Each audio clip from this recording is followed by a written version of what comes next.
What's up, guys, and welcome back to Rising Thrills. And if you guys are not already subscribed, make sure you go down and subscribe because that helps out a lot. And in today's video, we have another segment of Rising News, which is our news segment. We do not have a lot of breaking news in today's episode, but we do have various ride announcements and things like that. So I hope you enjoyed this video. Let's get into it. Our first story is really all about Dollywood, and there is a lot of, I guess you could say, lore behind this story, but there's a lot of things going on. There's posters around the park that say seeking adventure, numbers on them, and if you call them, it comes up with a prompt and stuff like that. But the main thing is they are opening a dark ride coaster combo. I don't even know what you would call it, but it's a suspended ride that spins, and there'll be sets and all kinds of things. Huge building. I believe it is a $50 or $60 million project. A lot of things going on at Dollywood, which I think this is great. Obviously, as much as I would love to see another coaster come, I do think this is a great addition.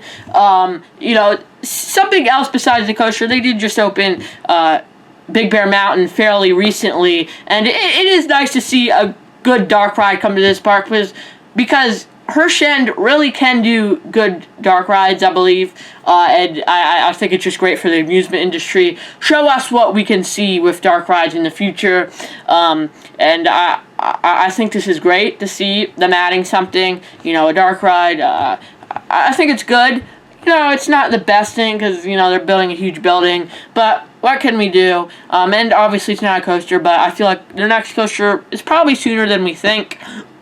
And the president of Dollywood said that anything they dream big will be family-oriented. So, that might make you think, they're just going to become a family park. I don't necessarily think they're going to become a family park, but I think they are due soon for a thrilling ride.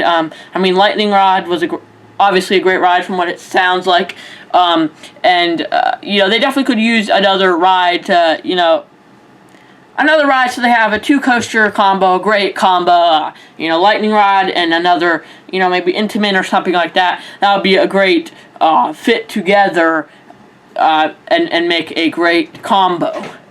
And also their ride, Blazing Fury, recently reopened from an extended closure. So I'm not sure how long this ride has left because, of course, we saw what they did over at Silver Dollar City with Fire in the Hole. Basically got rid of that ride and built a new ride. I don't know what the future holds for Blazing Fury. I hope it stays around. Obviously, I haven't ridden it, but overall, at Dollywood, things are looking good, and you can't really complain. It looks like a great park, and, it's good to see that they're getting more additions into their park. Great thing to see. In other news, Siren's Curse at Cedar Point opened this past weekend, and it looks like it has great reviews. From what I've seen, everybody loves it, which is really good. It looks like it is a great addition to Cedar Point, and really, if you think about it, wasn't really supposed to go there. It wasn't really planned. It was unplanned. And then, it happened to be at Six Flags Mexico, but they couldn't get the permits in order to build it from the city, so they decided just to ship it up to Cedar Point, and it looks like a great addition to Cedar Point, especially in that area of the park, since Top Thrill Dragster shut down, and now it is Top Thrill 2. I'm sure it is an intense ride, and I'm sure it is a great ride, but we could definitely use another flagship ride in that section of the park, something that's actually intense, just a good all-around ride in that section of the park, because that section of the park really needs a good ride. So it is great to see Cedar Point opening up a new coaster, especially since basically 3 years in a row they opened Wild Mouse, Top Thrill 2, and then Siren's Curse this year. So Siren's Curse looks like a great coaster. The tilt, that elusive tilt, it looks like a great all-around ride. Surprisingly, some great airtime moments from what I've seen towards the end of the ride, and I think in the middle of the ride. Some good inversions, not inverting loop. Some similarities to Flash at Great Adventure, but it looks like a great ride, and it's so good to see that people think it's so good because, Cedar Point definitely could use another ride that is a good ride, especially with the whole Top Thrill Dragster incident. you know, who knows what's going to happen with that. Downtime after downtime with Top Thrill 2. You know, supposedly this year is supposed to be better. We'll have to wait and see. I hope they can resolve those issues with Top Thrill Dragster or now Top Thrill 2, because I just would love to see Top Thrill 2 and Siren's Curse both running all the time right next to each other. A great fit together, and this park, you know, it doesn't have a ton of issues from what I see. Obviously, it's just Top Thrill Dragster issues, but if we can get those issues figured out, it'll be great, and especially with Siren's Curse. Looks like a great coaster, a good all-around ride. From what it sounds like, it just packs a punch, and it looks like a great ride, and I'm so glad to see that it opened to such rave reviews. Moving on. And in other news, Six Flags has gotten rid of all of their park president positions, focusing more on regional directors and regional positions.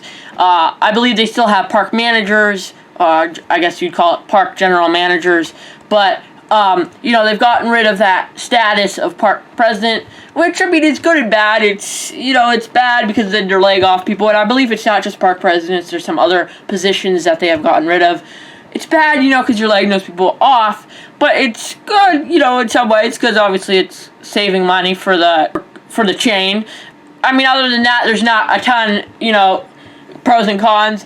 It's just, you know, it shows what Six Flags is focusing on, and what they want to focus on going forward is more of a broader perspective and less of park presidents and stuff like that, which I don't think it's necessarily good, but I hope the regional directors, people like that who are in charge of a regional area, I hope they can really, you know, connect with the parks and the people from each park, and, you know, connect to the guests and everything. I'm hoping it'll be good, you know, be on a similar level of a park president, but obviously you'd be more broad than that. So, you know, you could look at it either way. I'm not real, you know, one way or the other in terms of whether it's good or bad to eliminate all of the park presidents.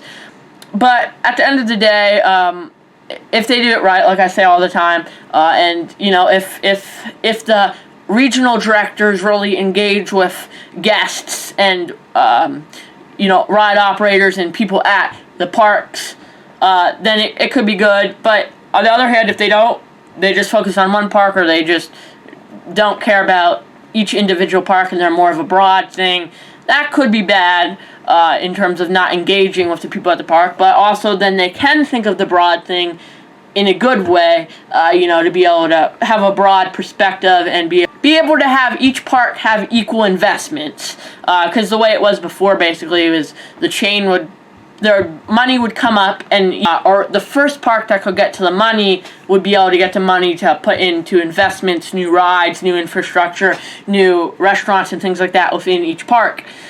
So it's not necessarily the chain. It's not necessarily the chain coming up with the investments. It's more park by park, which can be a little unfair, because then if one park gets to the money first, then the other parks can be left out. You know, places like Six Flags America, places like Worlds of Fun. But, you know, there's various parks like this throughout the chain that I'm hoping, if they do it right with these regional directors, that they will end up getting more investments, and everything will be equaled out. Now, I'm not saying that there will ever be a point where each park will have the same exact equal investment. Of course, that's not going to happen, because they have different markets, and different parks can wait longer, but we'll just have to see how it plays out, and hopefully things can be more fair for each park, and, you know, these regional directors can engage with the guests and, you know, park employees at the lower level. So if it works right, it'll work right, and I think it'll be good if they play their cards right. But yeah. And in other news, Quantum Accelerator at Six Flags New England has been delayed till 2026. It was originally supposed to open in 2025, and it's been delayed to 2026, which I don't think this is good, because I really feel bad for the patrons and the local people going to Six Flags New England, because it's been a while since they had a new coaster. They really deserved this coaster, and now it's delayed yet another year. You know, they're definitely due for a new coaster. I hope Quantum Accelerator will be a good fit, and I just think it's not good that they're delaying it until 2026. I wish it would have opened this year, but you know, things come up, projects get delayed, so it'll be delayed till 2026. But hopefully next year they can make it even better than they would have if they opened it this year. So that's the thing that we can hold on to, say, hey, maybe they'll make it better for next year than it would have been if it opened this year. So yeah, it's sad to see it delayed another year, but it is what it is. Sometimes projects don't go the way you planned it, especially with Six Flags. But yeah, I hope you guys enjoyed this video. That's all of the stories we have for today's video. If you're not already subscribed, make sure you go down and subscribe, and I hope to see you in the next one. Goodbye.